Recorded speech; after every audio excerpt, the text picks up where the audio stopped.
Welcome to Lakbay Canada. Sa episode na ito ay nandito tayo sa John Henry Park o Trout Lake dito sa may picnic area.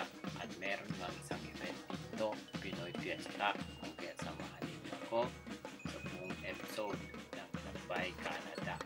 Then of course, ang ating unang destinasyon ay ang pagkain. So nandito tayo ngayon sa may Ilocano Delight. Tara, tingnan natin kung ano yung mga tinda nila. So, meron silang mga assorted na kakanin, puto salted egg, puto flan, pichi-pichi, at ang favorito nating bibingka. Meron ding tindang barbecue.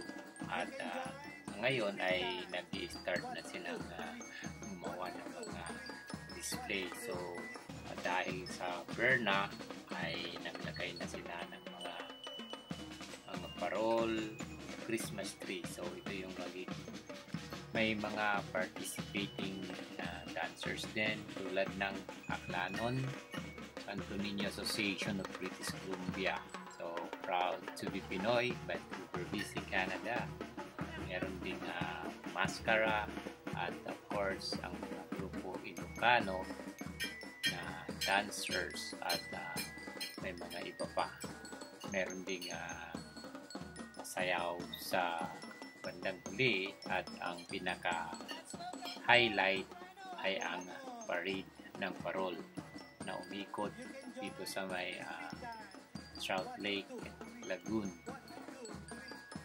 So hanggang dito na lang tayo mga kalakbay at see you again sa susunod pa nating mga vlog.